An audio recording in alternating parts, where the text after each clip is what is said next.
ప్రభువైన యేసుక్రీస్తు నామమున కలవరవాక్కు టీవీ ప్రేక్షకులకు నా శుభాభివందనాలు. ఈనాటి అంశం ఏంటంటే యెహోవా షమ్మా, యెహోవా ఉండు స్థలం. యెహోవా ఎక్కడ ఉంటాడనే విషయాన్ని గురించి మనం ధ్యానించుదాం. ఇర్మీయా రాసిన గ్రంథం 33వ అధ్యాయం 14, 15, 16 వచనాలలో మనం ధ్యానించితే దానిలో మనం తెలుసుకునే అంశాలు చాలా ఉన్నాయి. యెహోవాకు ఇర్మీయాతో మాట్లాడుతున్నటువంటి వాక్యం ఏంటంటే, ఇదే ఇశ్రాయేలు వంశస్థులను గూర్చియు యూదా వంశస్థుని గురించి నేను చెప్పిన మంచి మాట నెరవేర్చు దినములు వచ్చుచున్నవి. నేను వాగ్దానం చేసిన దేవుడు మాట ఇచ్చి మాట తప్పే దేవుడు కాదు కదా. దాని గురించి ఆ దినములలో ఆ కాలమందే నేను దావీదునకు నీతి చిగురును మొలిపించేదను. ఆ దినములలో ఎప్పుడో నేను నిన్ను నిర్మించుకున్నాను అంటున్నాడు కదా, నేను సృజించిన వాడ నేనే అంటున్నాడు కదా. ఆ వాక్యం ద్వారా చూసుకుంటే ఆ దినములలో ఆ కాలమంది నేను దావీదునకు నేనేం చేస్తాను, నీతి చిగురులను మొలిపించేదను. అతడు భూమి మీద నీతి న్యాయములు అనుసరించి జరిగించను. దావీదునికి నీతి చిగురును మొలిపిస్తాను.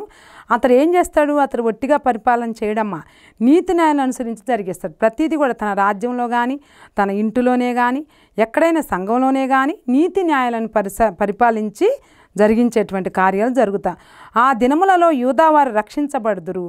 ఎప్పుడైతే ఈ వాగ్దానం ఇచ్చాడో దేవుడు, అక్కడ యెహోవా నివసింప యెరూషలేము నివాసులు సురక్షితముగా నివసింతురు. యెహోవాయే మనకు నీతి అని యెరూషలేమునకు పేరు పెట్టబడును. యెహోవా ఉండు స్థలం, యెహోవా ఉండు స్థలం, యెహోవా ఉండు స్థలము.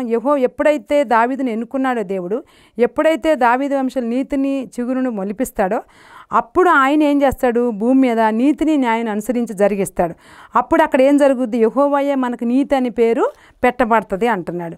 మళ్ళీ జకర్యా రాసిన గ్రంథంలో 8వ అధ్యాయంలో 3, 4 వచనాలు మనం గమనించితే, యెహోవా సెలవిచ్చినది ఏమనగా, నేను సియోను నొద్దకు మరలా వచ్చి యెరూషలేములో నివాసము చేతును.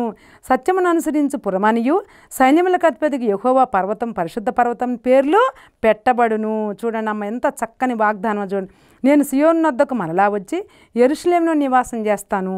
సత్యమును అనుసరించి పురమనియు, ఇక్కడేమో నీతి న్యాయం అంటున్నాడు, ఇక్కడేమో నీతి న్యాయం అంటున్నాడు, భూమి మీద నీతి న్యాయం జరిగించాలంటున్నాడు. ఇక్కడేమంటున్నాడు, సత్యమును అనుసరించి పురమని, దేనికి, యెరూషలేము పట్టణానికి సత్యమును అనుసరించి పురమనియు సైన్యములకు అధిపతికి యెహోవా పర్వతము, పరిశుద్ధ పర్వతమని పేర్లు పెట్టబడను. అంటే యెహోవా ఉండు స్థలము, యెహోవా షమ్మాగా దేవుడు దీవిస్తూ ఉన్నాడు. అటువంటి ఆశీర్వాదం మనం తీసుకోవాలంటే మనం ఏం చేయాలి, అంతకుముందు అంటే పాత నిబంధన గ్రంథంలో యెహోవా ఉండు స్థలమని, బలిపీఠమని, దహన బలని, సమానార్థ బలి అని మరి ఈ బలులన్నీ అర్పించారు కదా.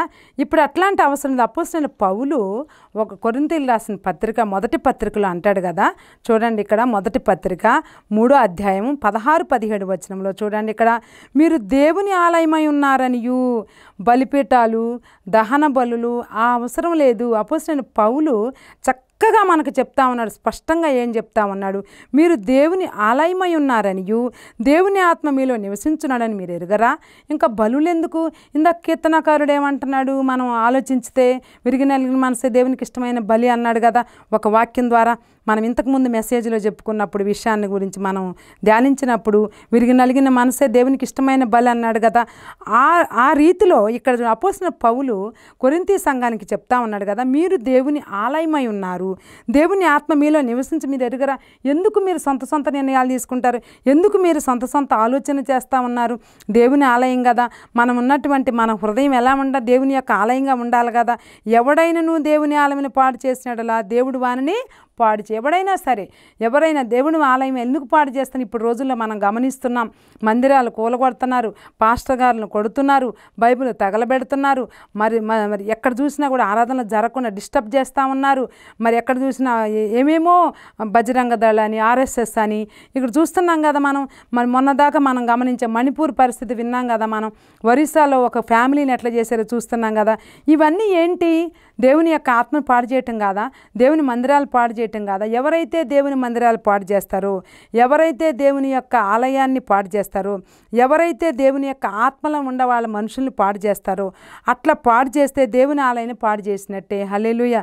ప్రియమైనటువంటి దేవుని బిడ్డలారా, అపోస్తలుడైన పౌలు కొరింథీయులకు హెచ్చరిస్తూ ఉన్నాడు. ఎవరు దేవుని ఆలయం జోలికి పోకండి, మందిరాలు కూలగొట్టకండి అంటే ఆ రోజుల్లో అది జరిగిందో లేదో మనకు తెలియదు.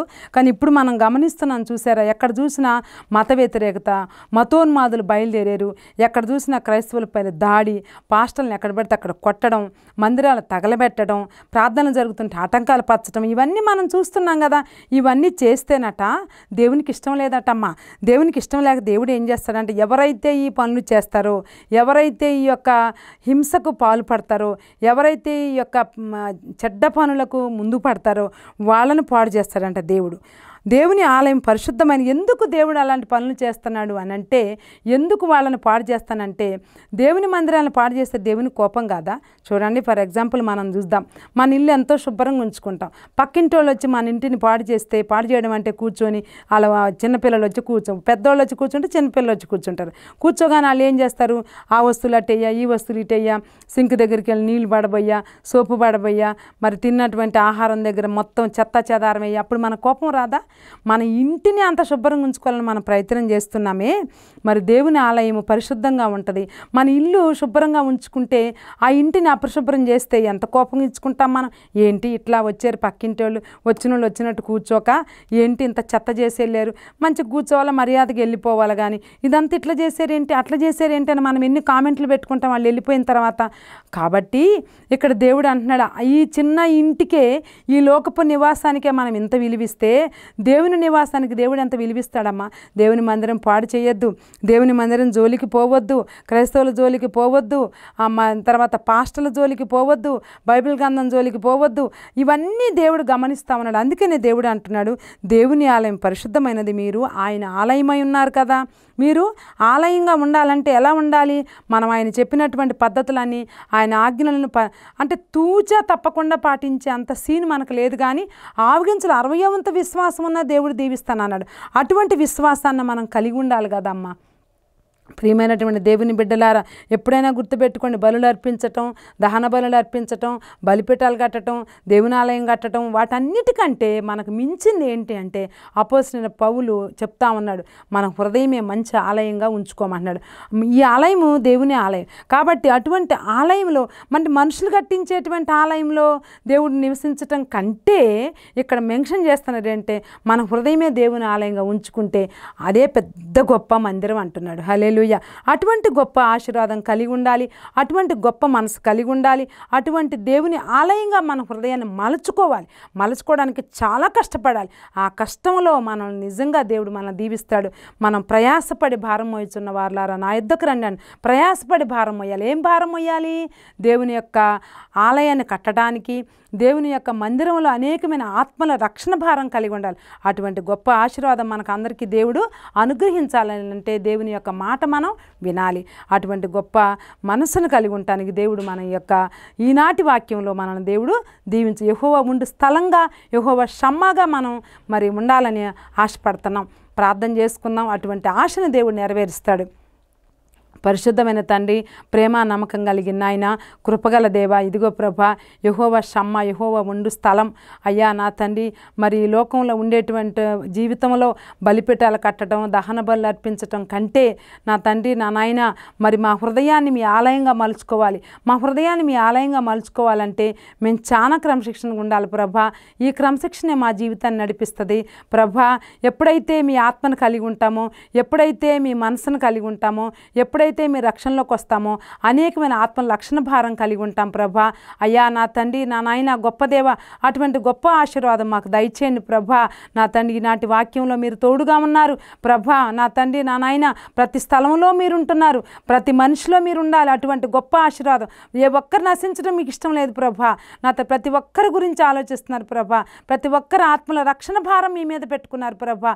అటువంటి గొప్ప నా తండ్రి, నా నాయన, మనసు కలిగినటువంటి మీరు, మేము కూడా మీలాంటి మనసు కలిగి ఉండేటువంటి గొప్ప ఆశీర్వాదం మాకు దయచేయండి ప్రభా.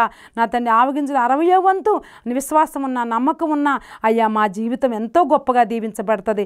అటువంటి గొప్ప జీవితాన్ని, అటువంటి గొప్ప ఆశీర్వాదాన్ని మేము కలిగి ఉండుటకు, అనేక ఆత్మలను రక్షించటానికి, నా తండ్రి, మందిరాలు కట్టడానికి, మందిరంలో నివసించేటువంటి నా తండ్రి ప్రజలందరి హృదయాలు నా ప్రభా మంచి ఆలయంగా ఉండడానికి సహాయం చేయమని నా తండ్రి ఈనాటి వాక్యాంశంలో మీరు తోడుగున్నారు. మరి మంచి దీవెనిచ్చారని నమ్ముతూ విశ్వసి ఆశిస్తూ యేసుక్రీస్తు అతి పరిశుద్ధ నామమును బట్టి వేడుకుంటున్నాం తండ్రి.